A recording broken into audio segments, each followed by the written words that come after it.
Leo Kibera inabadilika, ni kweli ama si kweli? Leo Nairobi inakuwa na sura mpya, ni kweli ama si kweli? Hapa Makongeni inaendelea iendelee. Hapa Mathare inaendelea ama iendelee? Isili inaendelea ama iendelee?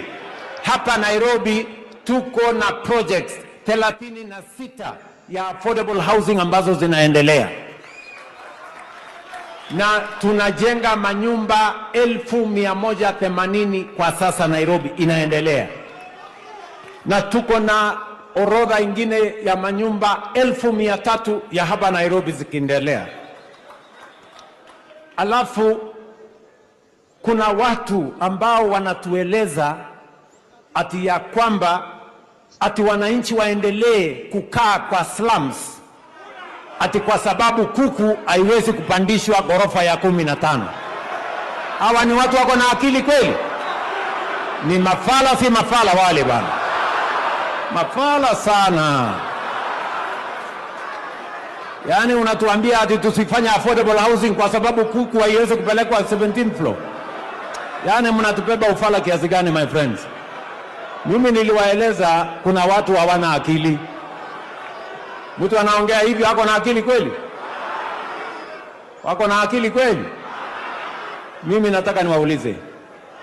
Mimi nasikia ati kuna mwingine anasema ati anataka watu waendelee kukaa kwa slums. Ati anapinga affordable housing. Ati wafanyabiashara wetu waendelee kuuza kwa matope, kwa mahali hakuna usafi, waendelee kuishi kwa jua, ati tusimamishe masoko ile tunajenga. Ati wanatuambia ati vijana wetu wale wa university na TVET waendelee kukaa kwa slums, tuache kujenga hostels. Mimi wakati niliwaambia kuna watu hawana akili, mlikuwa mnafikiri na waonea. Mtu ambaye anasema watu waendelee kukaa kwa slums, tuachane na affordable housing, ako na akili? Yule ambaye anatuambia ya kwamba kina mama wetu na wazee wale wanauza katika masoko yetu waendelee kukaa kwa matope na jua na vumbi, mahali hakuna choo, hakuna stima, huyo mtu ako na akili?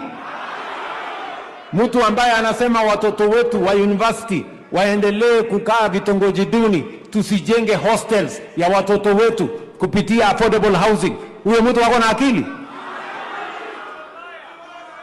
Mimi nawaeleza bana, mashindano hapa mbele itakuwa ni waziwazi.